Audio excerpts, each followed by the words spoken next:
qui a prononcé cette parabole cria la petite graine, lui communiqua ses propriétés vitales et institua des lois pour en assurer la croissance. Jésus a expérimenté dans sa propre vie les principes énoncés dans son illustration. Dans sa nature physique et spirituelle, il suivit l'ordre de croissance illustré par la plante, et c'est ce qu'il exige de la jeunesse.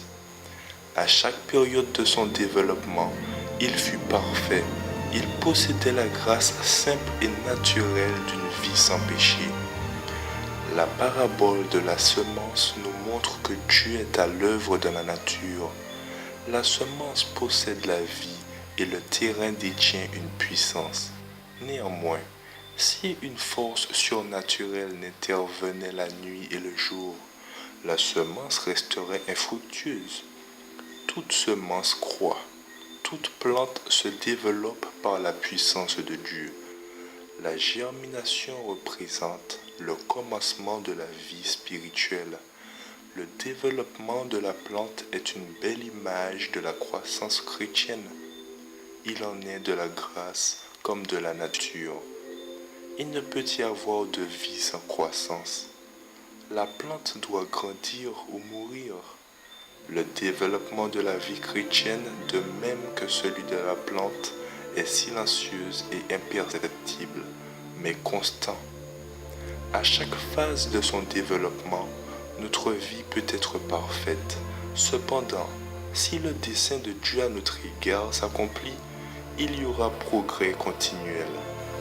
La sanctification est l'œuvre de toute la vie. Au fur et à mesure que les occasions d'agir s'offrent à nous, le champ de notre expérience s'élargit et notre connaissance.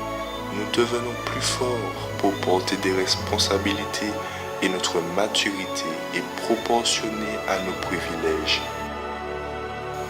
La plante pousse parce qu'elle reçoit les substances que Dieu a mises à sa disposition. Ses racines pénètrent profondément dans le sol. Elle se réchauffe au soleil et absorbe la rosée et la pluie. L'air lui fournit aussi des éléments indispensables. C'est ainsi que le chrétien doit grandir en liaison étroite avec les agents divins.